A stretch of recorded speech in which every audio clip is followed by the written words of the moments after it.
Before dawn, Winterfell breathed in its sleep, a slow whisper of smoke and frost slipping along the stones. Snow had fallen through the night and kept falling, soft as ash and stubborn as habit, turning the yard below Sansa's window into a pale bowl lined with footprints from the watchman's rounds and the early rising scullions. She had woken while the watch fire still hissed and snapped in the brazier. She had not meant to wake so early, only to roll toward warmth and take another hour. But the cold found the places between the quilts and reminded her of the day ahead. The grain tally, the letters from White Harbor, the visit from the Locks, and that the North did not wait for anyone's comfort. She folded back the blankets and drew her feet into lambswool slippers, and the stones beneath still found some tender edge to bite. Brenna came in with the tea and a basin, her breath a faint cloud before her and her cheeks bright as berries from the chill. She curtsied and set the tray on a low table by the hearth.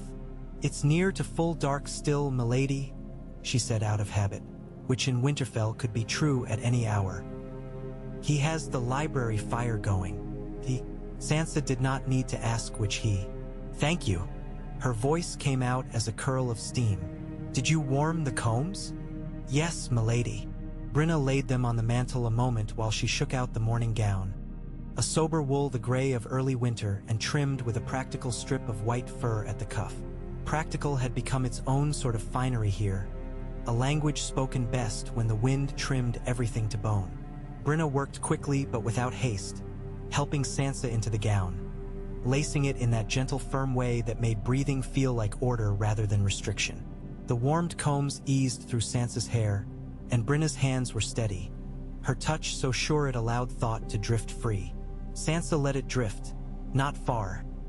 Nothing in her life could drift far now. Only to the edge of the Godswood, where the first time she had come home she had stood beneath the red leaves and wondered if they would tolerate her anymore. What had she left Winterfell as? A girl who loved songs and smiles, who thought white cloaks meant white souls and words in a sept could wash the world. She had come back a wife, still maiden then, though the world had taught her other words for safety and other names for blamelessness. She had come back holding the arm of a man many here had learned to dread as a lion, and she had sat on the seat to judge men who had known her father. The gods had not spoken, or perhaps they had, in their old way. No words, only the long patience that made men think silence meant nothing was decided when in truth everything was. Brenna finished the last braid and pinned it, the hair tight enough it tugged at thought and drew it into a line. "There," Brenna murmured. "It suits you, my lady." "The braids," Sansa smiled. "In King's Landing they would have polished this and looped it about my ears and placed a yard of jewelry upon it."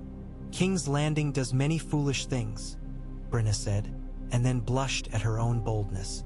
"Forgive me." "Never," Sansa said, and touched the girl's knuckles. "Truth is too rare to forgive. Help me with the collar." She took a sip of tea while Brenna fastened the fur, the honey catching on her tongue and the steam melting the last stubborn night from her eyes.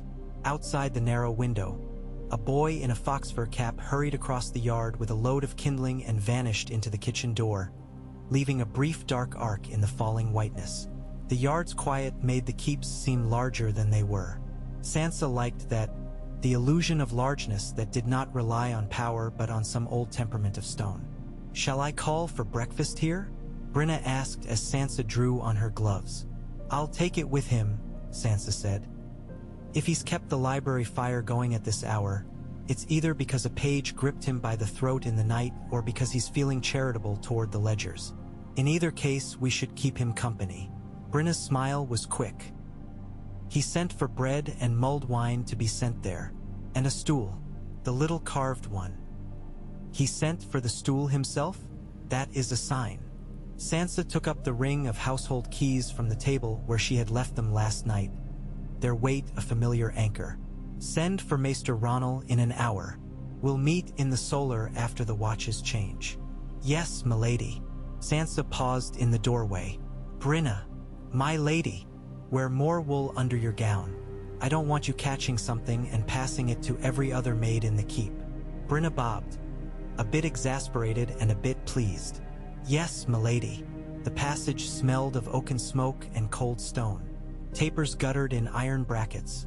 throwing a gentle light against the walls bleached by years of northern mornings. Sansa passed 2 guards posted outside her door. They were Stark men. Well, her men now, though the thought always came with a private astonishment. Clad in crudely mended leather under winter cloaks trimmed with dog fur.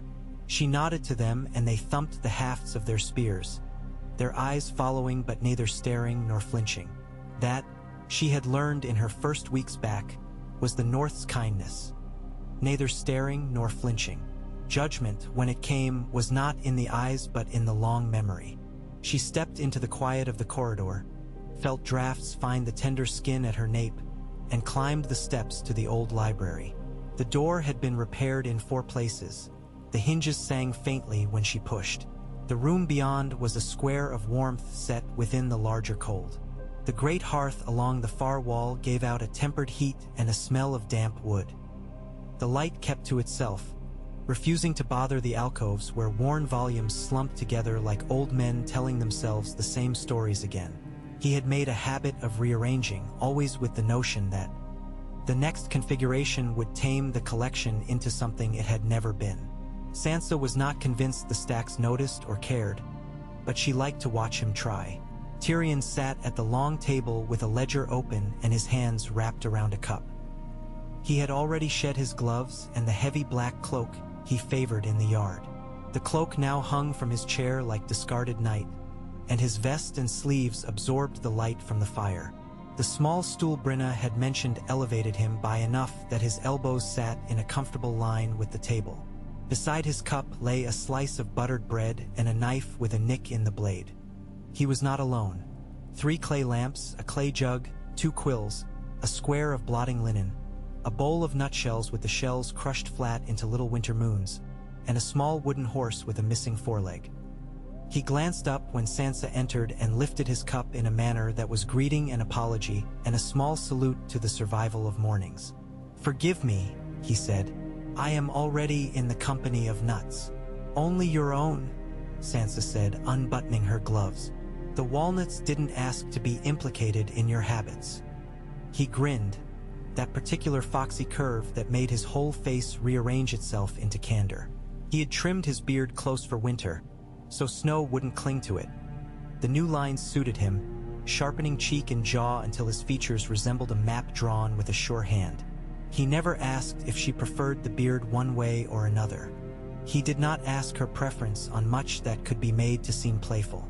He only watched and added it to his slow geography and made use. She sat across from him and reached for the jug.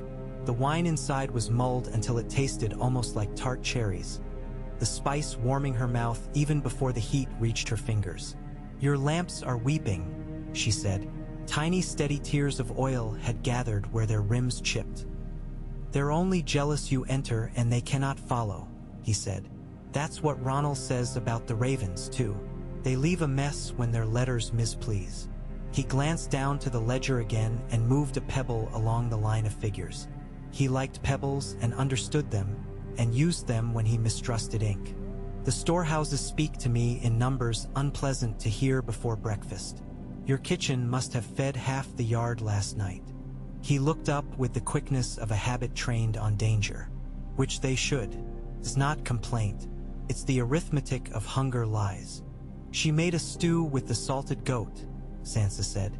"It is better to let men complain of salt than of empty bowls. Salt makes complaints loud but not dangerous. Hunger whispers treason to the private ear." Tyrion broke a piece of bread with strong small fingers. His hands often seemed younger than the rest of him, and she wondered if the world had missed them, too, when it decided whom to age. "We may need to see if Manderley can be induced to part with another shipment sooner than he planned, in exchange for something we possess we can afford to give. I will not pay him with songs about stark honor, however charming. I will ask him to name his price," Sansa said, and took her own bread to give her hands purpose. "He will likely ask for a piece of you." "He already has a piece of me," Tyrion said mildly. "My gratitude for not serving me baked into a pie, quite yet." He reached out and touched the little wooden horse. "Do you imagine this belonged to Ned or to Robb? Or to no one anyone remembers?" "To someone who was here," Sansa said. In Winterfell, that has always been the answer that matters. I can think of places where being someone who is here is the only crime. This was made by a careful hand. The leg was either broken in a moment of storming rage or stepped on by a brother who weighed as much as 2 regrets. He turned the horse over and set it down. Brenna sent a note that you would be coming down. She wrote, in her hand that cannot decide between I'm a scholar and I'm a bird, that you would like to hear the ledger's complaints at the same time as I. I thought, if we both suffer, perhaps they will feel pity. They will not. Sansa sipped her wine to hide a smile. The room was so empty compared to the early morning of King's Landing, where every hour began with some clatter of armor, some breath smelling of onions and wine. Winterfell's pace was old and reasonable. Even its noise had age and made no apology for it. But we are well matched in stubbornness. Perhaps we might beat pity with perseverance. We might. I tried that once, and it bit me, though I had been the one to feed it. He closed the ledger and slid it nearer to her. Here, the tally of grain. Ronald will argue the handwriting, but not the numbers. 10 casks light, and that's after forbidding Gage to add wheat to the bread twice a week. If Manderley sends river fish dried and stiff as iron, we can boil them soft and disguise the taste with onion and spice, and it will carry the men through to the storm's back. But wood is our greater lack. The small folk have been scavenging the fallen limbs in the wolfswood. I don't like to push them deeper in. Not when winter has the beasts eating all the same dreams we do. We'll send men to the nearer copses, Sansa said, glancing at the columns, at the small sharp notes added in the margin in his compact script.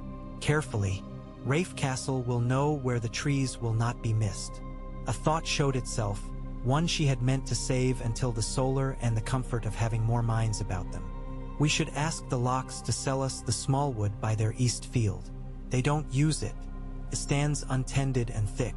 They'll want a show of favor for it. We can afford a show. We can afford 1 show, Tyrion agreed. 2 would be vanity. 3 would be madness.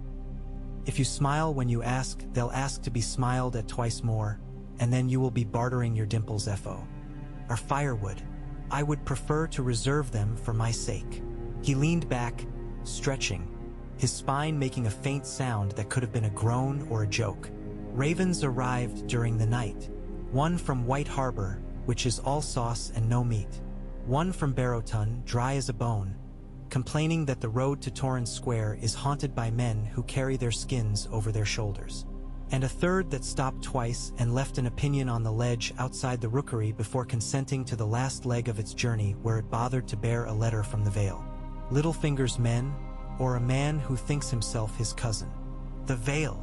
The word always came into Sansa like a small, precise cold. She had once looked at its mountains and thought of penance. Then she'd learned it made a sanctuary of its sharp edges. Even kindness there could slice. We'll read them after the Locks are gone. If he seeks favors from the north, he will learn he has to climb to ask them. She set down her bread and let her fingers rest on the paper as if the ink would rise to warm them. The Locks come to pledge? They come to see how we sit on the chairs, and how we listen and whether we hear our own names over the sound of snow. Tyrion moved another pebble and arranged them into a line that suddenly resembled the new tally of quarrels he had been stacking since they returned. They come to discover whether a Lannister can wear a cloak of gray without the red showing through. Sansa did not look up from the ledger. The cloak is mine, she said. If they try to lift it and look beneath, they'll burn their fingers on the iron pins. After a moment, she raised her eyes. And they will see you. It would have been easy to leave the sentence there, but the room deserved more, and so did he, and so did she, in the quiet portion of the morning before anyone else asked anything. She had learned that much. When the day would begin taking, offer what you can before it starts. They will see you as I see you, she said, and felt the words make their own heat. A man who understands that dignity is bread and trust is fire, and who knows how to portion both to last through lean seasons.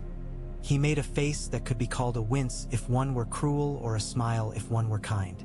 I accept the compliment on behalf of the stores and the hearths. I will pass it along if I find either of them raising their heads. Do not make me regret speaking. She smiled to dull the edge. Where will we receive them? In the great hall, he said. Let them measure us against the old stones. Bring the banners down to the lower rods. After last night's wind, they hang too high for a man to remind himself whose house he entered. Place the bench with the carved arms to your left and the long plain one to your right. Ronald believes the plain bench makes you appear too stern. I believe it makes you appear like the house you lead. Plain is true. She rose. The wine had located her blood and begun to circulate like a thoughtful rumor. Your cloak. He stood so she could drape his cloak over his shoulders, the heavy wool swallowing his frame with an ease that felt like loyalty. She fastened the pin at the collar. The pin was a simple thing of iron and old silver hammered together by a hand Sansa knew, an old smith who had once made nails with the same patience. She used this pin when he wore gray. When he wore other colors, she used other pins. Stone told the truth. Metal remembered. He put one hand over hers briefly, a touch that meant many things and did not trouble itself to define them. Outside, the light had not yet grown into day, but the castle stirred itself into motion in the way of old households. No bells, no shouts, only the organization of people who knew what came next and what would fall apart if they misstepped. Smoke went up and the smells of bread and onion and boiled mead reached into the corridors and insisted upon hope. Sansa and Tyrion stepped into the yard. The snow, fresh and insolent, had taken every shape man had given the ground and softened it. The archers' practice square became a curve, the kennel yard a blur of dog, steam, and straw. A boy ran, slipped, laughed by accident at his own fear, and then glanced up to see who had seen him. When he saw her, he froze, then stood straighter, and then grinned with a sudden willful abandon that dared the day to be kind. She lifted her hand to him and did not hold it in the air too long. If she held it, the greeting turned to pageant. She wanted it to be only greeting. Tyrion collected his steps with care as they crossed the yard. He moved with a poise that had nothing to do with a dancer's grace and everything to do with a man who could not afford to fall. Snow didn't trouble him. Stairs did. He had learned the castle's cranky climb and set his rhythm accordingly.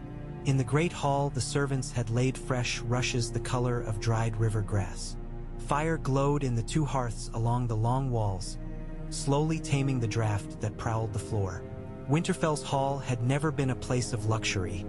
It did not need to be.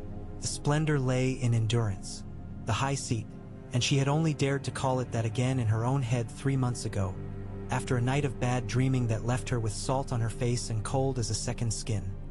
Sat where it had always sat, with the carved direwolf watching the men who entered and the shadows ready to swallow those who left. The space belonged to memory. She stood in it every day and felt alternately chastened and comforted, and sometimes both at once, and sometimes something like defiance moved through her so fast she thought it must be anger or fear, until she learned it could be both and still not ruin the day. They sat, not as king and queen. There were enough crowns in the world, and most of them were too tight, but as a lady of an old house and the man who had promised to make the world take her that way. The hall settled it into itself. Ronald came with his ink-stained bands and his patient eyes. He had arrived 6 weeks after Sansa, and the first time she met him she had thought he was young until she learned he had a face that refused to collect lines. "My lady," he said, bowing. "My lord." And Sansa nodded for him to stand easy, and their shorthand to begin. "Any ill tidings before we even open our doors?" Tyrion asked, and Ronald made a small face and produced a folded scrap. "The roof on the east granary creaks with a note Mrs. Keller says she recognizes from the season the roof collapsed in her mother's time," he said. "She wants boards for bracing before we get heavy wet snow. Rafe thinks if we pull men from the outer wall we'll lose one day on the new coursing. I believe the walls can afford the day. The granary cannot afford a collapse." "Boards," Tyrion said. "Take the day. Send 2 of the most reliable boys along with Rafe. If Mrs. Keller says the cows can push into the east shed for warmth tonight, let them. Cows make heat, and the men can sleep in the corridor. They will grumble. If they grumble to you, tell them to grumble to me. The grumbling will help me digest my supper." Ronald's mouth made something like a smile and not like one. "Yes, my lord." Sansa watched the exchange and saw beyond it the old lines of rule. the maester gathering fragments, the lord making the weight of decision seem light and the cost bearable because he was willing to carry it himself. When she spoke into that pattern. I want a list of every family that burned peat last winter because wood ran low. Prioritize them for deliveries before the first true Jarl. At Ronald's puzzled look she added, the heavy snow that packs. It has another name in White Harbor. We called it Jarl in the girls' solar when I was little because old Nan used to say that when the Jarl sat down he didn't get up for 3 days. Jarl, Ronald repeated, tasting the word like a new herb. Yes, my lady. When the Jarl sits. 2 bundles for each of those houses, Sansa said. And do not let them be seen dragging them home. Have the men leave the bundles by the back doors. Men will hide the hand that helps them if you let them. We will let them hide it and keep the heat, Tyrion said. Speaking of hiding, our cook is hiding her best onion knife. She believes this protects it from the lad's appetites for mischief. It protects it for me, Sansa said. The first of the Locks came striding in with the resentful gait of men who had not wanted to walk at all but could not think of a good reason to ride a horse across a courtyard when there were people to impress with how well they could keep snow off their boots. They came behind their lord, who was not yet old enough to be carved by his responsibilities and not yet young enough to escape them. His hair had the color of chestnuts left in a jar too long, and his nose had taken a blow sometime this past year and had decided to exhibit the fact rather than heal gracefully. He walked to the space before the dais, a careful 8 paces, and bowed first to Sansa, a little too low, and then to Tyrion, not quite low enough. Sansa watched without changing shape. Lady Sansa, Lord Locke said, his voice pitched in that neutral register of men who had practiced. Lord Tyrion, winter be upon you with all the blessings it may bring.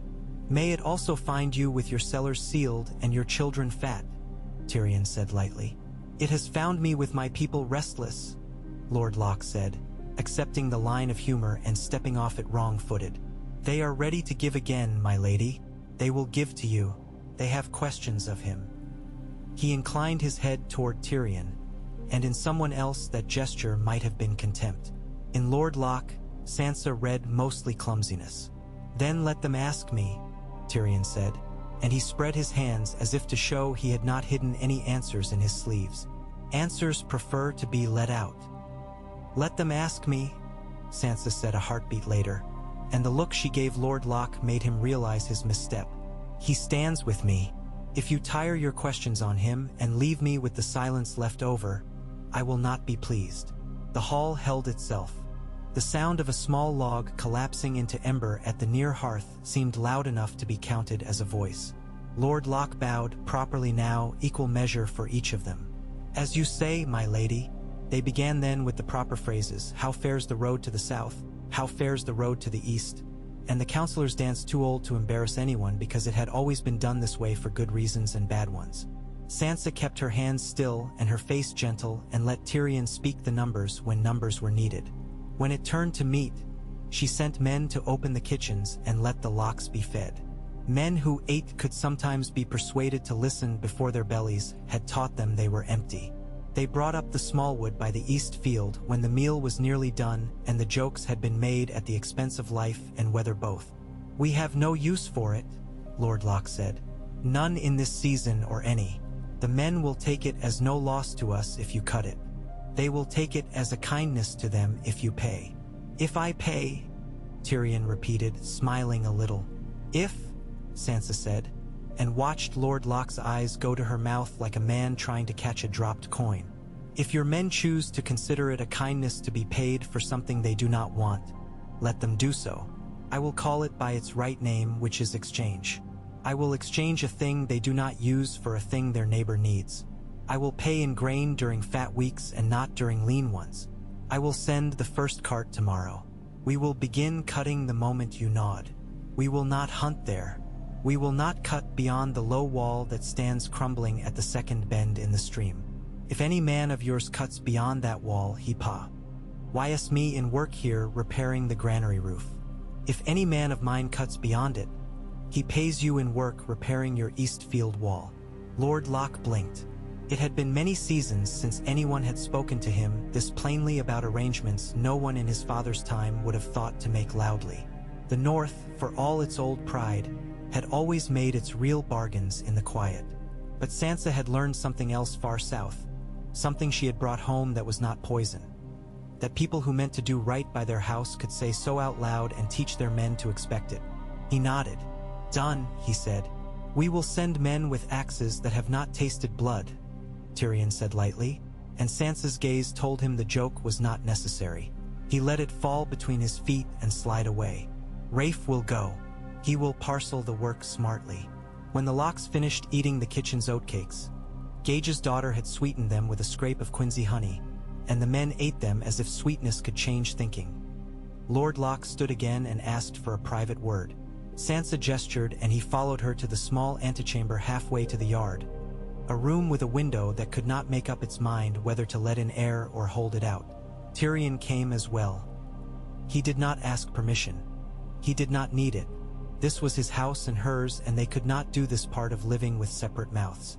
"My lady," Lord Locke said, and found that words that had come easy enough out in the hall, where he had an audience, came slower here where his own breath sounded treacherous in his ears.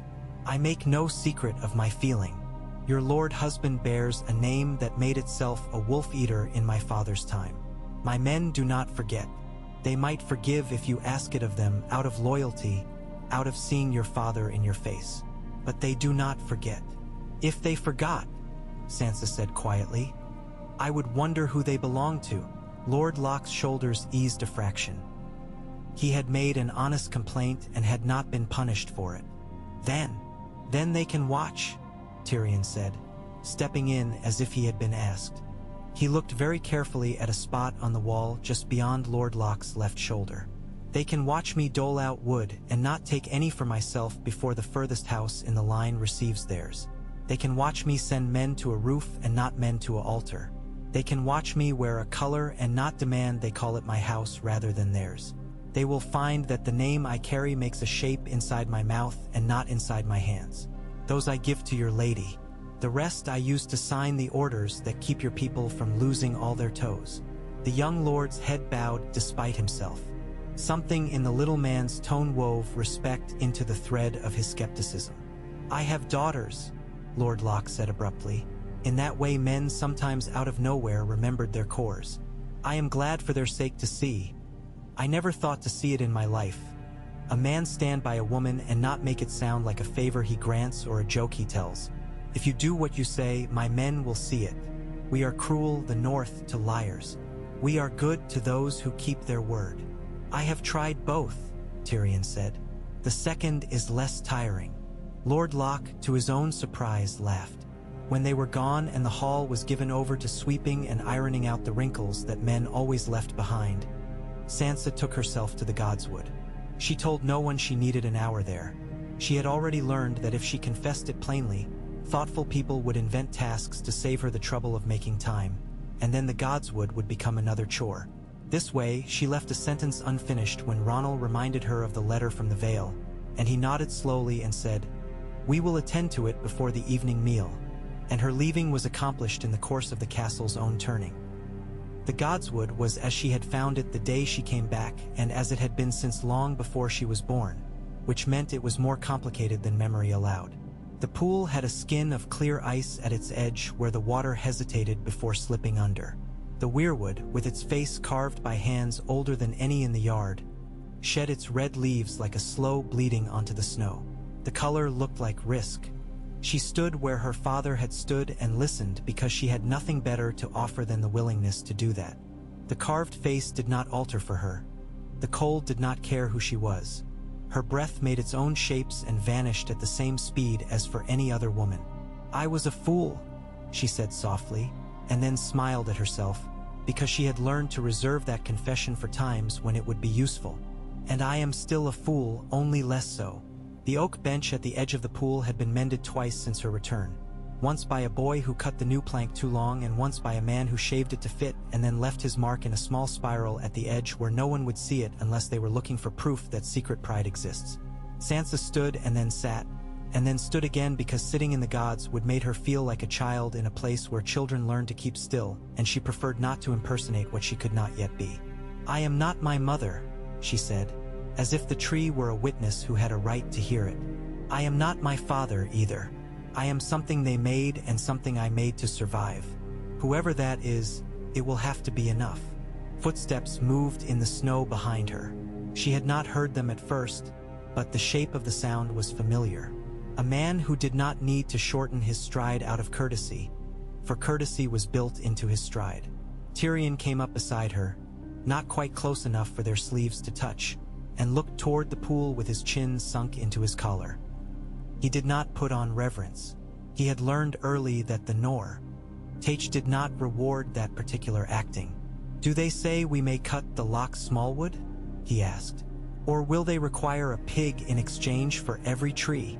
"They say," Sansa answered, "that the locks have made more stubborn bargains for less important things, and that there's a woman in the village who wants to confess she took 2 onions yesterday when she was meant to take 1. But if you let her, her neighbor will confess to taking 3 she did not take, so she can say she is full of guilt and therefore please the gods." "Then we should charge for guilt," Tyrion said, "or for onions. Charging for guilt would make me rich enough to build a palace right here." "You are not allowed to build a palace here." Sansa curled her fingers inside her gloves. "I promised the oak bench it would always have the best view." They stood and looked at the reflection of the red leaves on the thin ice. The leaves looked like the underside of winter. After a time he said, "Ronald will bring the veil letter after the meal. Is there any world in which we open it and find inside a recipe for fish stew and an apology? There is a world in which we find inside a letter from a clerk who cannot spell my name properly, and a sentence that takes 12 lines to say, 'I would like to place 2 of your men at the top of a mountain in the cold to prove I own you.'" She let out a breath and watched it join his. "We will thank him for his concern for northern safety, and suggest he keep his men away from our roads if he wishes to continue believing they are safe." "Amen," Tyrion said, and then caught himself, and made a small bow to the old face in the tree. "Apologies, old habit." "He hears the shape of words and not their names," Sansa said, surprising herself with the desire to comfort a god. "And he knows which words fill the belly." "I have spoken many," Tyrion said. "Some of them even cooked." He turned a little to look at her. She had not grown shorter, but the gods would made all people equal to the tree in a way that was not unkind. Her braids had not loosened. The fur at her collar cast a small shadow on her throat. "You spoke to Locke with your father's steadiness. And you with your own," she said. "They will remember both.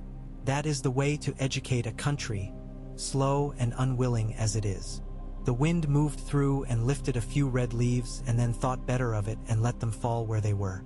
"I thought, when I was a girl, that the words in songs were the words of the world. I learned they are the words of the part of the world that can afford to sing." He made a small noise that could have been laugh or grief. "The other part whistles with a cracked tooth." He touched the bench, running a finger over the spiral carved there. "Did you see this?" "I did. I hope the man who carved it smiles when he passes and sees his secret still holding." She glanced back toward the yard. "We should go. Before Ronald comes to fetch us like a nervous mother with a basket he wishes to fill with our attention." They walked back without speaking much. Silence was the oldest language in Winterfell and the only one that required no translation. When they reached the yard, the air had begun to brighten and people had stepped more fully into their tasks. Gage stood at the kitchen door, arms folded on his barrel chest, conferring with a girl whose sleeves had been rolled to the elbow and whose hair was pinned with the stubbornness of a woman who had gotten 3 things done before someone handed her 4 more. The grooms led 2 shaggy ponies toward the stable, their breath pluming. Rafe Castle strode across the yard with a dozen in his train, the axes across their backs making them look like a moving wall of tooth. He lifted his hand to Sansa and Tyrion, and his lift felt like an oath renewed. In the solar, with its modest south light grimly insisting on being sufficient, they read the letters. White Harbor's was thick with compliments. Wyman's seal, broken, returned to the table like a theatrical bow. He congratulated them on their management of the harvest and sent 2 recipes for stretching rye. He also informed them, in a paragraph that made Tyrion laugh aloud and then cough to cover it, that if any man offered pork pies at a celebration at Manderley, one should inquire carefully as to the origin of the meat only if one wished to spoil the mood. "Still as merry as ever," Tyrion said. "You laugh," Sansa said. "But the man has been true when it mattered. When the world broke, he brought his fat and let men call it kindness. And then he used it like a club." "It is a skill," Tyrion said lightly, though he made a note to send Manderley the small book of ciphered riddles he had brought north and not used. Men like Wyman liked their minds fed as well as their bellies. Barrowton's letter is brief. Lady Dustin complains that thieves have found a new trade on the road. They take nothing but boots. She requests patrols. She says she will provide the men if we provide the will. "Send the men," Sansa said. "And for the love I bear my toes, send a cobbler with them to repair the boots of those he encounters and ask, with politeness, that the repaired boots be returned to their owners on the condition they remember a kindness on the coldest day. If they forget, the cobbler makes a list. If the list grows, we send the list to Lady Dustin and see if she prefers to find aimless men or useful ones." Tyrion's eyes gleamed. "We shall restore order with cat's paws and needles. And a cask of mulled wine keeps men from thinking themselves grand when they do right," Sansa said. "Ronald, add the wine. Send half the wine where the worst stories come from and the other half where the best ones come from. It will keep envy from being a second thief." "The veil," Ronald said, touching the last letter as if it might bite. "Shall I read it aloud?" "Read," Sansa said. Ronald broke the wax and unfolded the page. He read with the voice of a man who didn't wish to give the words any more life than they already had. The letter was written by a man who had a title and who took it as permission to speak like a bridal. He expressed concern for the safety of the mountain pass roads. He suggested that brigands born in the north had moved into the mountains to prey upon vale folk and sheep alike. He requested that Lady Sansa Stark send forth men to guard the spring caravans that the Vale planned to send into the Riverlands come thaw. He implied that if men were not sent, the Vale would have to reconsider which friends needed watching and which could be advised. He signed it with a flourish that implied he was very pleased both by the process of his name and by the ink with which it had been written. "Littlefinger is a fine gardener," Tyrion said dryly when Ronald had finished. "He plants words and grows debts. He's asking for men he can use to say, 'We stand over you.' If we give them, he will claim the ground between us as his. If we do not, he will call us churlish. We will send a letter," Sansa said, "written in the old way, with respect and too many manners wrapped around plain talk. We will say the North will see to its roads, and that the Vale need not concern itself with mountains it does not own. We will say we are concerned for the safety of the caravans and suggest the Vale send men to guard them, as we trust in their ability to do so without assistance. We will thank them for their offer of concern and decline their invitation to be dependent. We will address it to the man who signed the letter, not to him who holds the strings." "Stitched with silk, then," Tyrion said, "and a bone needle." He looked down at the page and then up at Sansa. "He will not like it. He prefers his fashions fashioned elsewhere." "I know what he likes," Sansa said, and did not look toward the weirwood in her mind because she didn't want to bring that blood into the room. "We will not give it to him." "Done," Tyrion said. "We must also speak with the Mormonts. Their letter from last week sits like a bear by the hearth.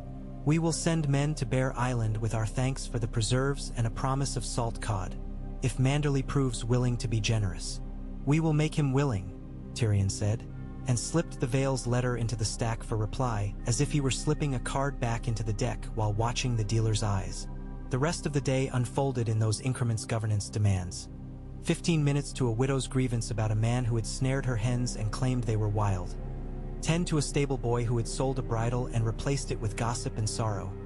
20 to the blacksmith's daughter who wanted permission to put her forge where men could see it without mocking. 5 to a boy who had found a leather glove by the river and wanted to return it to someone and collect a story in exchange. Sansa listened to each of them as if nothing else existed in the world while they spoke. She had learned in the capital how to look while thinking of other matters. She had learned at home that this was a luxury her people could not afford. Tyrion taught the widow how to lay a snare and invited her to demonstrate the next day on two men who had grown so used to taking what wasn't theirs that their fingers had forgotten other usefulness. He bought the bridle back with one of his own jokes and a scolding that left the stable boy feeling as if he had been scolded by his future rather than his present. He gave the blacksmith's daughter 10 days to prove no man would come to harm from her forge's smoke and promised he would stand in front of her when they laughed. He told the boy with the glove that stories were not earned like coin. They were earned like trust, and then he told one about a glove he had once lost at a feast in a city where gloves were more valuable than sense. And by the time he was done, the boy had forgotten to ask for coin at all and had promised to return the glove to its owner and take a seed cake in exchange. Sansa watched him and felt several things at once, some like admiration, some like a mild ache that came possibly from wanting a world in which there was time to learn every habit he had collected while she was being taught to keep her voice inside her mouth. By late afternoon, the light gave up pretending. The corridors altered their sound, lower now, the murmur of voices deepening as the day's tasks began to fold themselves into the evening's appetites. The cooks dislodged iron lids and lifted steam out of pots. Trenchers were set out. The smell of onions now had meat on its back. Outside the yard, the world went on being cold without the consolation of being seen. Supper that night was not grand. Sansa had learned to rotate plenty with restraint and to never allow plenty to make men reckless. The tables held bowls of thick stew with wild leeks and root vegetables, platters of smoked fish warmed in the fire until the flesh surrendered, a round of white cheese hard enough to be portioned with a knife that had cut other things in its day. Tyrion took a small cup of ale and a slightly larger cup of mulled wine, and this would be a source of comment for those who moved their minds along the old furrows. Sansa did not watch to see who watched him. Instead, she watched the way his shoulder dropped a little when he allowed himself to feel that he had been useful that day. She had grown fond of that exact shift in him. A harp sounded from the far end of the hall with an attention that could be called humility if one did not listen closely. The notes had their own self-regard, and Sansa did not mind it because it did not ask anything of her. Behind her chair, a girl named Nanessa, old Nan's granddaughter, and if anyone mentioned it, she would narrow her eyes in a way that canceled compliments, stood with a pitcher, ready to fill and ready to defend. The hall's murmur laid itself upon her like a blanket, not smothering and not too warm, something she could tuck her hands under while she decided where to put her attention next. A man came in late, the snow clinging to his boots like sheep to a hedge. He paused just inside the door, took off his cap like a man in a temple, and then came forward with a letter in his hand and a nervous mouth. Ronald intercepted him and read what needed reading and nodded and brought it to the dais with that walk he had that made everything seem like a smart idea when perhaps it wasn't. "From the wall," he said softly to Sansa. "Not from the Lord Commander. From a steward whose name I do not know. It asks for food. Carefully. The wall will always ask," Sansa said, already reaching without needing to read. "We will send what we can. We will send more than we can. The wall is where requests become the last barrier between us and folly. If we neglect it, our penance will be too expensive to calculate." "The roads," Ronald began.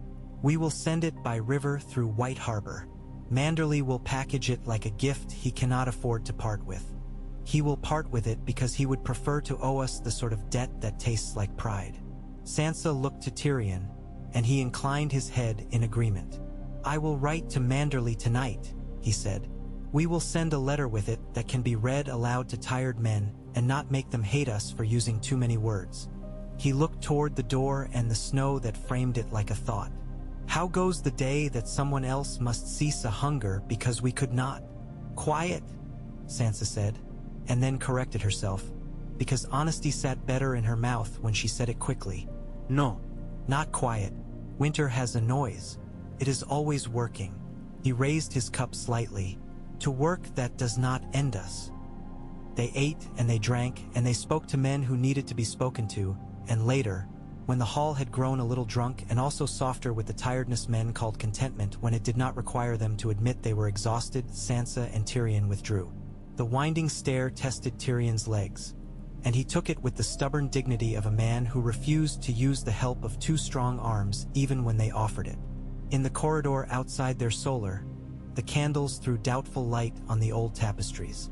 Sansa paused, she often paused here, and allowed herself the small indulgence of touching the stitched wolf along one edge, her glove tracing the rough snarl of threads that some woman had worked in a room where the air had been warm and the talk had been restless in that good way women talk when men are out of the room. In the solar, a new fire had been laid and had not yet found itself.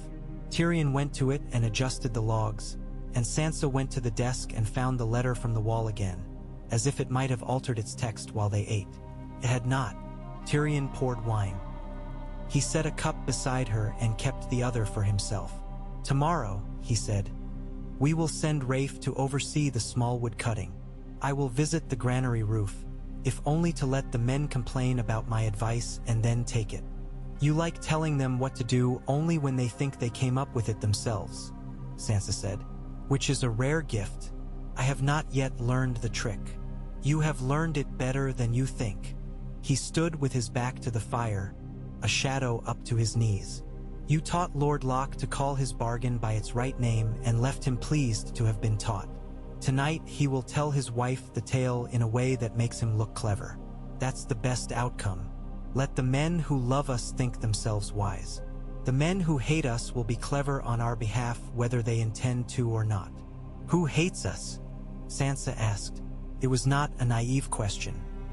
She and her husband did not play at innocence. They played at endurance with precision. "Men who consider themselves cheated," he said. "Men who wish to have the Stark name without the Stark blood. Men who do not trust a Southerner's name to wash in northern water. Men who have learned to dislike me for reasons handed to them when they were younger and cannot unlearn it without losing one of their favorite habits. Men who were good to you when you were a child and now would like to have you be a child again." "I have known that last type," Sansa said, and let herself smile without malice. "They are safer than the others. They forget they cannot make me smaller by wishing." She put the letter down and leaned back, letting the chair accept her weight. Felt like permission. "And women? Which women hate us? Women who understand how cold the world is and do not think we will be warm enough to lend heat." He shrugged. "Do not fear them. They are the ones who will most quickly aid us when they see us be warm." "Then we must be seen tending the fires," Sansa said. "We are," he said, and lifted his cup in her direction in a way that could be called gallant if the room were half as warm again. "Ronald asked me whether the letters from the south trouble me. He has learned to ask in a manner that looks like he is posing a question about goats. Do they trouble you? They trouble me like a spoiled child I must make stand in the corner while I speak to adults," he said easily. "They say the Queen's Council would like to know upon what authority the North claims to answer letters with any ink but theirs. They wonder whether we intend to present ourselves in King's Landing to confirm our marriage and be welcomed with joy by men who like to welcome with knives. They remind me of my father. They forget that I am free of my father in only one way, which is the only sort that matters." "You no longer answer to him," Sansa said. "I no longer measure myself by his yard," Tyrion said. "I will not go. I will not ask the capital's leave to care for a house that existed long before any capital had the arrogance to call itself that. They cannot reach us easily with a remise. They can reach us with words and with hunger. The words we will answer. The hunger we will feed." She took up her cup and let the heat seep into her hand. "There will be a day," she said, "when we are asked to decide something that cannot be decided kindly. It will be decided and still leave a wound. I would like to be ready for that day, not because I want it, because I want to meet it standing up." He looked at her, and the look was not husbandly or lordly. It was simply thorough. "We will be," he said. Later, when the household had found sleep where it hid and the world outside had the pale hush of snow that had not yet made up its mind to be blizzard or blessing, Sansa untied the fastenings of her gown and hung it on the peg by the carved chest. Tyrion sat on the bench and tugged at his boots with the exasperation of a man who had put them on too early and made them too obedient. She moved to help him, and he held up one hand and made a face, half jest, half cussedness. so she let him fight the boot and the silliness both and won that small battle in his own way. It was one of the things she liked about him, that need to win small battles when there were too many large ones beyond counting. It made him human and not a story. She lay atop the quilts beside him after he had banked the fire and found the blanket's hem, and they spoke briefly about the morning to keep the fear of longer conversations at bay, and then they slept. The next day granted them sunlight, the sort that vaults between cold and brightness with a reckless ease that makes people generous. The lock's small wood rang with axes before mid-morning. Rafe Castle made the men measure their cuts so that the stumps stood clean, not torn like teeth. When one young man lifted his axe as if the air were to blame for his fatigue, Rafe barked and made him trade chopping for hauling, and the young man learned that there were worse labors than complaining.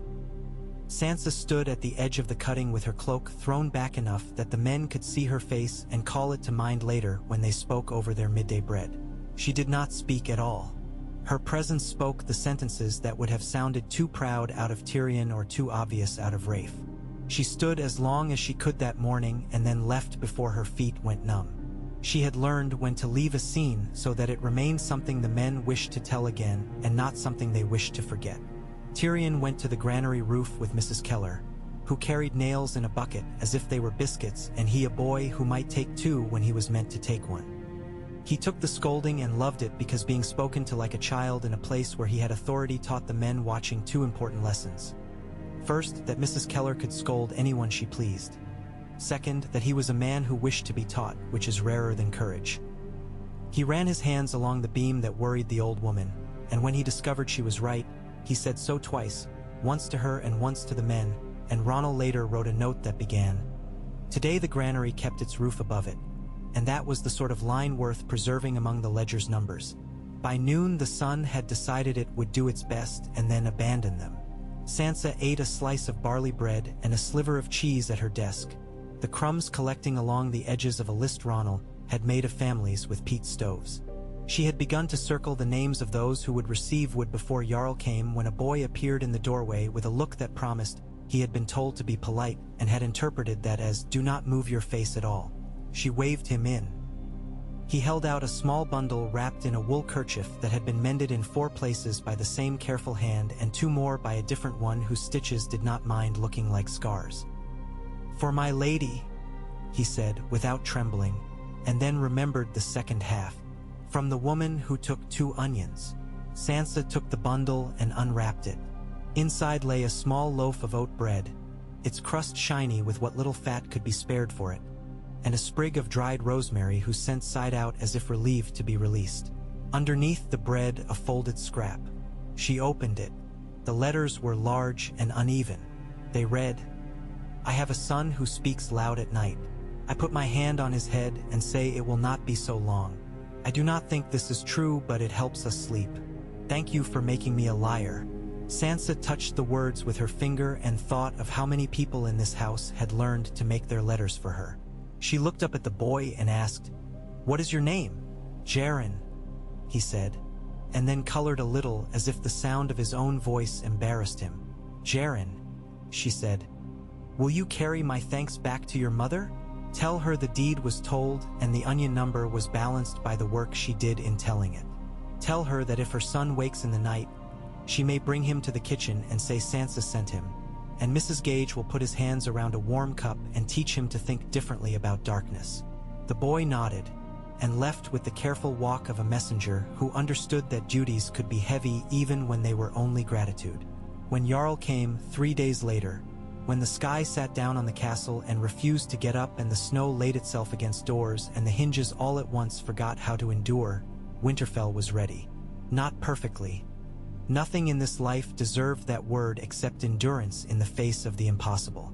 But the grain was covered, the wood stacked under tarps that men had argued about and then used, the cows pressing their heavy heat into the east shed while the men cursed and snored and considered both to be proof of life. The children found new games to teach the halls. Nanessa declared that anyone who came into the kitchen with wet boots would be put to work turning the spit and then made good on it, and thus most of the boys learned to tie their laces properly at last.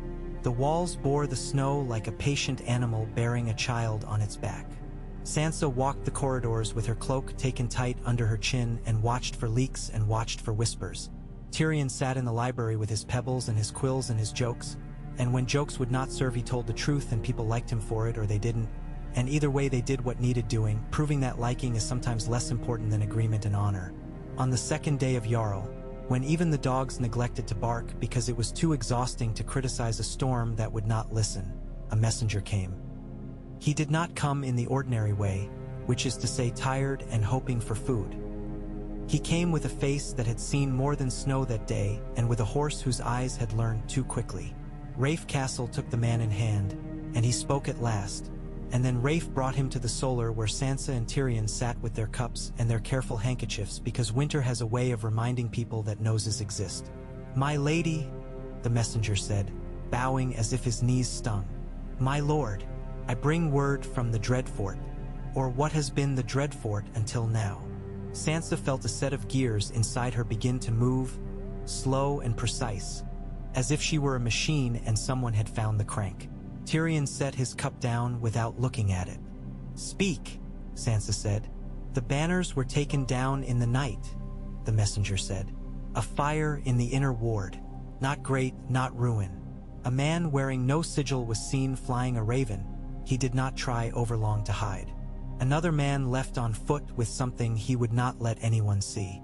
The rumor is, my lady, forgive me, rumor is as thick as steam in a bathhouse." "Take a breath," Tyrion said. "Try again.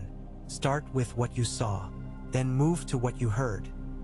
Do not tell us what you think until I ask, and then only tell it once."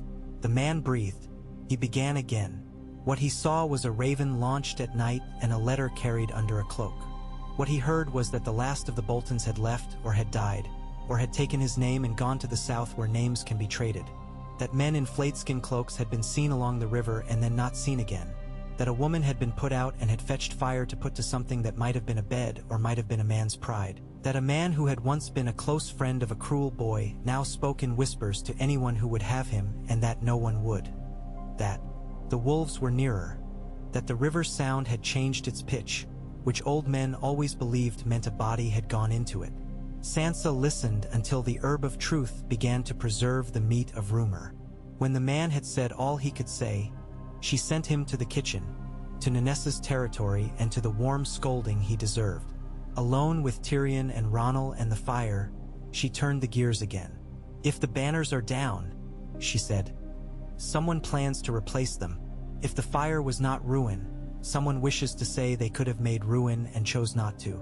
If a raven flew at night, someone wanted to tell a friend what had been done and not have the wrong eyes see the bird. If a man left on foot, he will either be dead or will arrive with a tale he hopes will be worth his breath."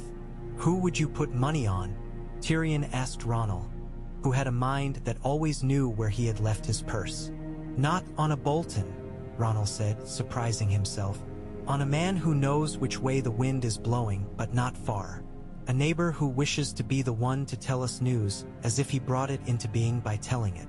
"Dustin," Sansa said, "or a Glover, or an Umber." "The Umbers are proud fools and good men," Tyrion said. "The Glovers are careful men who wish to be seen as proud. Dustin." He clicked his tongue. "Lady Dustin is her own weather. If it is her, she will send me a letter that reads like a knife. If it is an Umber, he will arrive at the gate and shout his news. If it is a Glover, he will send someone like our friend here, who speaks too modestly to be lying and not cleverly enough to be right about it." Sansa looked at the maps rolled in the case along the wall. The Dreadfort sat there as it sat in life. Not near enough to be a constant, near enough to be a reminder. She had learned to think of it in the way a soldier thinks of a scar. Not hysterically, not lovingly, simply as a part of the body that will always tell the weather an hour before the sky does. "We do not move," she said. "We do not send. We receive. We hear. We measure. We will not let our desire make us foolish. If a banner is to be raised there, we will discover what animal it declares and whether it craves meat or peace." "And if it craves you?" Tyrion asked, as if he could ask such a thing without turning his head. "Then it will learn to go hungry," Sansa said, and the room did not seem smaller for her saying so. Jarl moved on, then, like a large animal picking itself up slowly, with grunts and with the sort of glares only animals master. When at last the sky decided to stop being a weight and become a color again, people emerged from doorways with the tentative bravery of those who had not been sure doors would ever open. Men walked the walls. Women beat rugs and then hit them again for the pleasure of it. Children reinvented their games with the enthusiasm of minds that had been forced to be still. It was this day that the Glovers sent a man, and that the letter Lady Dustin had been about to send arrived on the same wind, so that Sansa and Tyrion found themselves reading both and laughing a little at the coincidence and not laughing at all at the words. The Glover man came with the snow still clinging to his beard, a good-humored person who had grown up in a house where people were believed when they said they me. "An't well." He told them the banners had been taken down with a ceremony that was neither joyful nor sorrowful, but something in between that the North had not decided how to name. He told them a man had stood with his back to the wind and declared that the Dreadfort would now keep its dread for enemies rather than wives. He told them that 2 neighbors had already sent barrels of cider in exchange for being allowed to say they were the first to do so. Sansa registered with a little thrill that the North could at least remember how to be ridiculous. He told them the man who declared himself had no name the neighbors were certain of, and that he was either a bastard of a house that had not dared to own him or a minor cousin of one that had been mean and survived on meanness. Lady Dustin's letter said little and said everything. It said, "If men with no names begin naming themselves, see to your fences." It said, "If men who once loved knives suddenly love blankets, check your blankets." It said, "I will not be a friend to fools, and I will not be an enemy to those who remember we live in a place where winter is the judge and needs no law to render verdicts." Sansa wrote back, "We will count our blankets. We will feed what we can and leave the rest hungry. We will remember that when men put banners down, sometimes they only wish to paint them a more becoming red." Tyrion read the copy of her letter and tapped the margin lightly. "Sometimes," he said, "I think you learned more in the South than I did. I learned how to listen to people who think they are telling you what you want to hear," she said. "You learned how to drink in public without falling down. An equal gift," he said, deadpan, and she did not mind him for saying so. On that same evening, with the castle still enjoying the strange bounding energy that comes after storms, a wolf came. Not to the yard. Wolves do not care for all that stone unless driven. But to the edge of the godswood, where the wall meets the trees and the old magic negotiates with the new, neither giving way because both have always been there in some fashion. The wolf stood and watched the wall. It did not move as men do to get attention. It waited. Sansa, walking in the half-light with a cloak wrapped around her like an oath, saw it and stopped as if her body had been made a string and plucked. She did not call to it. She had learned that lesson when she lost the first piece of herself that had understood the world. She stood in the snow and became one more tree. The wolf took her measure, and the wolf did not look away. It was gray with a hint of white along the ridge of its back, and its eyes were the color of a storm someone had described and then forgotten. It did a wolfish thing then. It turned its head a little to the side, like a question asked by a hand rather than a mouth. Sansa did not know whose question it was. Hers, his, Winterfell's. She looked at it until her eyes watered from the cold and the looking, and then she inclined her head very slightly as if to a lord who had not yet decided his intentions. The wolf blinked slowly, and then did a thing she had not expected. It lowered itself to the snow as if to rest and put its head on its front paws and watched her from that place. Something checked inside Sansa. Something set down a burden that had been so light she had forgotten it had weight. She stood until her joints told her she would regret it. Then she turned and went back the way she had come, and she did not look back because dignity in front of old gods and wild animals consists of this as much as anything. She did not tell Tyrion that night, not because it was something she wished to keep from him, but because it was something she wished to hold for a time, like a cup of water in a house where the well is deep but winter makes the rope stiff.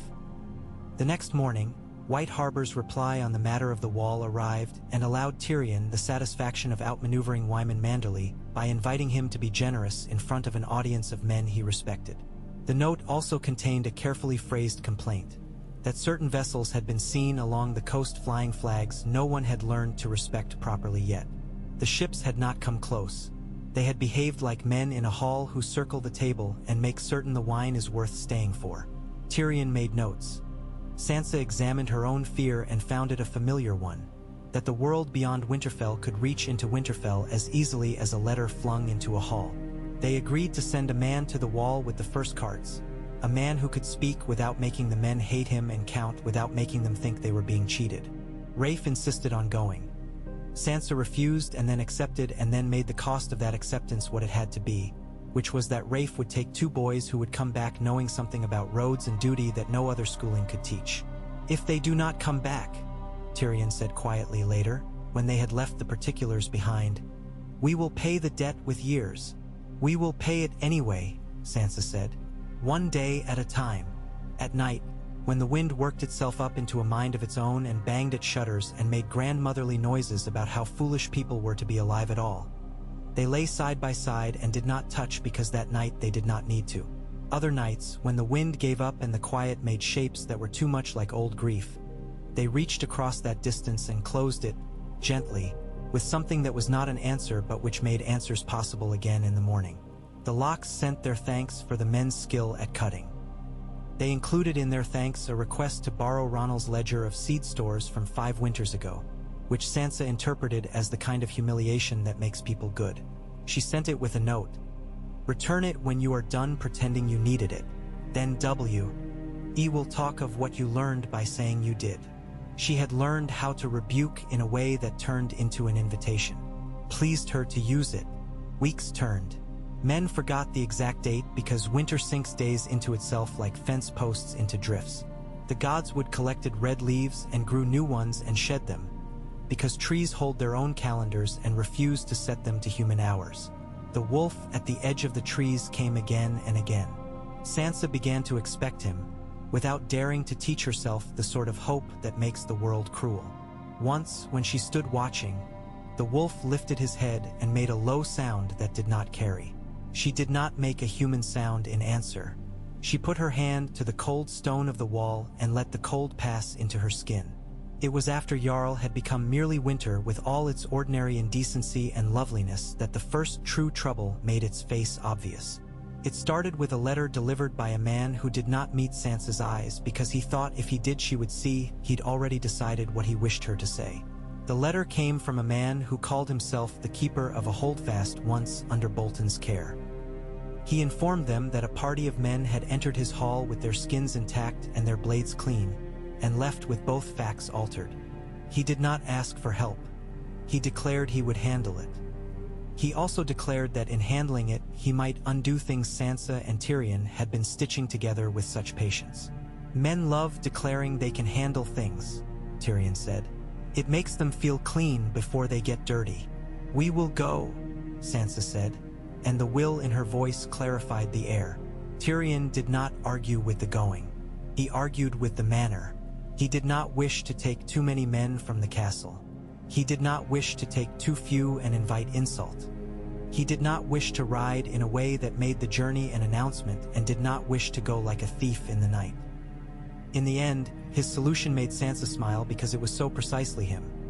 They would go with enough men to be obvious, and they would stop at every small house along the way and take a cup of something and leave something behind and speak to women about their children and to men about their roofs.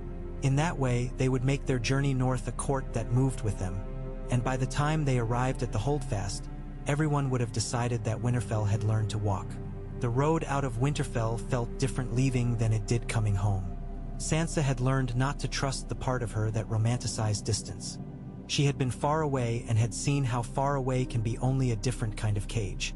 The snow either helped or hindered depending on whether it was day or the part of day that likes pretending to be night.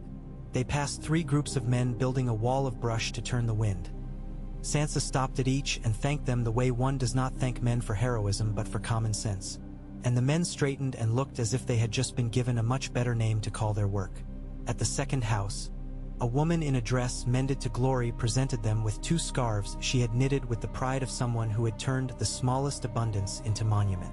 Sansa took one and put it on at once and made Tyrion tie the other around his own neck, though he declared he would rather be strangled in silk than wool.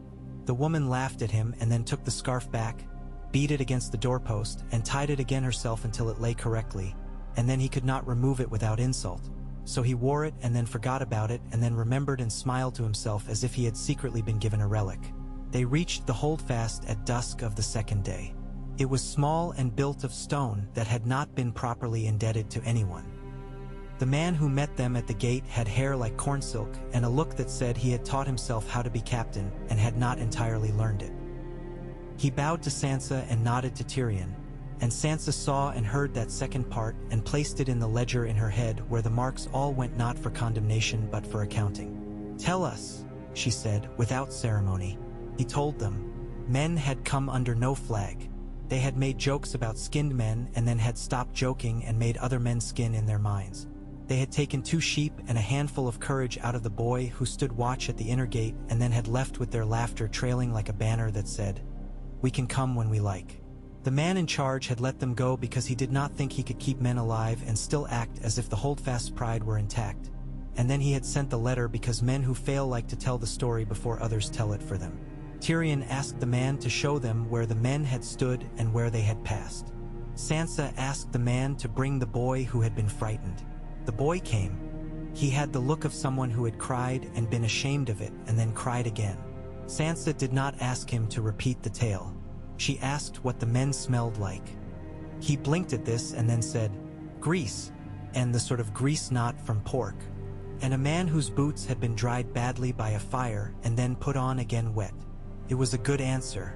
She praised him and then told him that any man who had not been frightened by such visitors was not someone she wished watching her gates. He did not understand that the words were praise until he did, and then he looked like a boy on whom the weather had just altered. The men built a tent for Sansa and Tyrion. They did not need it. They could have slept in the small hall on the corner hearth's heat. But a tent was a declaration, and sometimes one must take a warm blanket and make it into a flag. Sansa sat inside with the candle on a little table and the scarf around her neck, smelling faintly of the woman's house and of Nyan, which is what warmth smells like in winter. Tyrion arranged small stones on the table's edge and then moved one, and then moved a second, and then said, "We will not chase men who wish to be chased. We will make them come," Sansa said. "Yes, we will leave rumor as bait and we will stand and pull up the line when it tugs." He looked at her directly. "You must not be visible. You are too valuable." It was not the sort of thing he said often. When he did, he dressed it in humor. "I will do what I must," she said. "If I must be visible for this to work, I will be. If I must be hidden, I will hide. You do not need to gild the sense to make me swallow it." "I know," he said quietly, "but I like making things pretty." She reached across the table and touched one of the little stones. "Make this one pretty for me. Tell me a plan that pleases the eye." He did. He proposed they send word, quietly, without drums, that coin had been found in the old well at the edge of the holdfast. He proposed that they tell only men who could not keep a secret even if it were chained to their tongues. He proposed that they then lean against the wall and look as if they had no notion what gold could make people do. When the men came back, and they would, because men who had learned to love knives cannot resist a well, Rafe and 3 he trusted would be there, and Tyrion himself and not too many others, and Sansa would be where she could see and be seen only if needed. He did not intend to kill those men. He intended worse. He intended to speak to them in a manner that made them feel the waste of themselves, and then he intended to give them work that would either save them or prove to them that they had no intention of saving themselves. Either way, the story would return to the nearby halls that the house in the north had decided a new law, and that the law was this: cruelty collects interest that men must pay in labor. Sansa listened and found that the plan pleased not her eye but the part of her that had healed without permission. "Do it," she said. "I will be where you say. Ronald will stand with me. I never mind the view he gives." They did as he had laid it out. Rumor did its work with their help. Men who thought of themselves as wolves came, and Sansa found it bitterly funny that men who pretend to be wolves generally misbehave like dogs. Rafe and his 3 appeared as if the ground had decided to be generous. Tyrion stepped forward, not too close, not far, and spoke in the voice a small man learns to use when large men take their measure and cannot count. He told those men what they had done, in sentences that were so clean they came off like snow from a boot heel. He told them what they would do now if they wished to live in this winter as anything but inconvenience. He told them to unbuckle their knives and hold them out, to lay them down in the snow in a line and look at the line and consider what it means when men must make such a line in winter. He told them they would spend the next 14 days at the granary roof learning what a beam owes to a nail. One of the men laughed the wrong way. Tyrion turned to Rafe and said, "That one will not do." And Rafe took a very short step forward, and that was all it took for the man to decide winter is not a season in which to test a man's patience. He set down his knife. The others followed.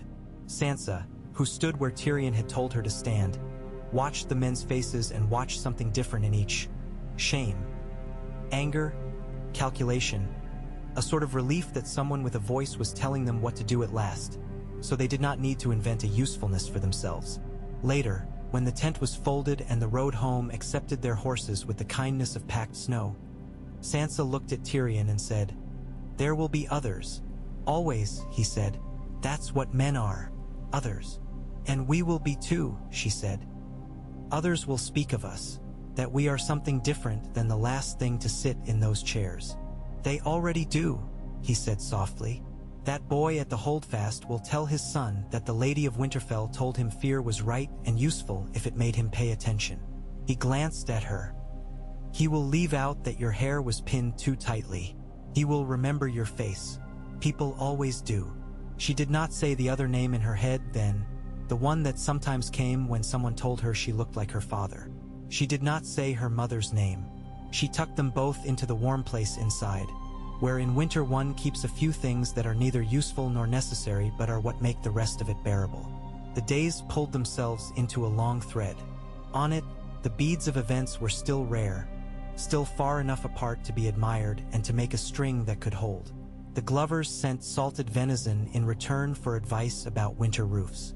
The Mormonts sent a woman whose arms were stronger than most men's and whose eyes had learned to judge without cruelty. The men on the wall wrote again, to thank and to ask, and Sansa and Tyrion wrote again, to give and to warn. The Vale sent silence. That was almost better. Silence could be worked with. Silence could be a back on which to rest a ladder. One night, when the moon had made itself sharp, Sansa walked alone to the Godswood again. The wolf came. She stood and he lay down, and they watched one another like people who have learned to let time be their answer when neither knows the question yet. The wind moved through the branches and made the leaves whisper like old women. The face on the weirwood looked at them both and said nothing for once. That was precisely the conversation Sansa needed. When she came inside, Tyrion was at the window with a cup. He had not lit the candle. The moon made its own pale room around him. He did not turn. He said, "My father once told me that the North eats men like him for breakfast. I told him he should be grateful to be so useful. I am grateful, that it has not eaten me yet." "It will not," Sansa said. "How can you know?" "Because I will not let it," she said, with a simple authority she had not dared in the past years because authority had been something always turned against her. He laughed then and turned, and she saw the white line of his teeth and understood that sometimes her saying such things was as warm as the blanket the woman had wrapped around his neck in wool. They stood at the window until the moon stepped out and clouds took over again. He did not ask what she had seen in the Godswood. She did not tell him. Some truths grow better when they are allowed to ripen within one person's bones. They slept and they woke, and in the morning, a morning like any other except that no morning should be called ordinary when it is achieved, there was an arrival at the gate that caused a ripple through the yard like a pebble thrown into a frozen pond. No big waves, only a sound, thin but persistent, that meant voices were asking and answering questions. Sansa sat her chair. Tyrion sat his. The old hall watched with the patient stones use when they have seen kings and dogs die on the same floor.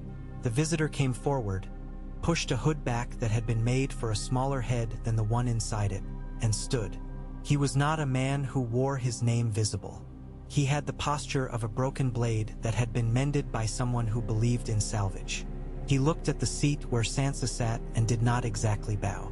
He looked at Tyrion and did not exactly smile. He looked at Winterfell, in the way men do when they are trying to see themselves in the walls, and then he looked at the two of them again and cleared his throat.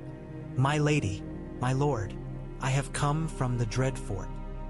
Sansa took in his clothes, in the winter where that was too new for his hands, and in the way one of his boots had been stitched with a thread that did not match because it had been done in a hurry and by someone who did not care for appearances as much as warmth. "Speak," she said, "and be warmed first."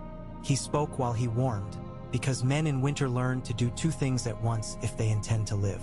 He said he brought word of a banner being raised. He said it showed not a flayed man this time, but a wolf, but he said it like a man who had decided this was what they wished to hear. He said the new master of the Dread Fort wished to make pilgrimage to Winterfell and to swear. He said he had been tasked to bring their answer and had volunteered to bring their answer, and Sansa believed the first part and did not believe the second. Tyrion leaned forward very slightly, enough to bring his face into the part of the hearth's light that makes people think the hearth is kinder than it is. "And you? Who are you?" The man smiled and his face became briefly handsome, the way some men's faces do when they allow the corners to remember that people used to smile back at them. "Hareth Snow," he said, "a man who has decided he won't die in a bed. Not because I wish to be brave, because I wish to choose the thing at least once." "Hareth," Sansa said, "because saying a man's name changes the room." "Your man says he wishes to swear," Tyrion continued. "Then he will come. We do not send warm words over a cold distance. He will come and he will bring the banner he raised and he will show it to us. He will not send a man who calls himself by the North stock jokes for men who were forgotten by their fathers. He will come himself." Hareth lifted his chin and looked exactly for a heartbeat like a man who had decided he loved someone once against his better judgment. "He will come," he said. "Then we will see him," Sansa said, and the hall made a sound as of a winter gust. After Hareth had eaten and left, after men had begun to discuss the nature of honor in voices they believed were too low for the high seat to hear, Sansa and Tyrion sat a moment without speaking. Then Tyrion said, "Do you know what you have done?" "Yes," Sansa said. "I have put a knife on the table and asked a man to handle it in front of me." Tyrion turned the little wooden horse over in his palm and laid it down again. "Then we will eat together," he said. "All of us, and we will see who chokes." Sansa looked at the banners on their lowered rods and felt no fear in their shadows, only a weight she had consented to carry. She thought of the wolf at the wall and the weirwood that had seen everything before and would see everything again and would not tell any of it, and she nodded to both silently. She let the morning turn into what it had to be. She allowed herself the smallest of luxuries, to imagine a future in which what she had decided today would prove itself to be one of the many things that had made the North remember itself, and that when the world came with its letters and its hungry ships and its men who wished to be remembered for something unremarkable, Winterfell would still be what it was, one more day, and another still in their keeping. The day held steady. It did not become anything other than what it was. That was the triumph. That was what they had learned to love. And in that calm, which is always only a breath long in any house where vows have been made, they waited for a man to arrive and for his banner to declare whether his story would become part of theirs or whether theirs would end his.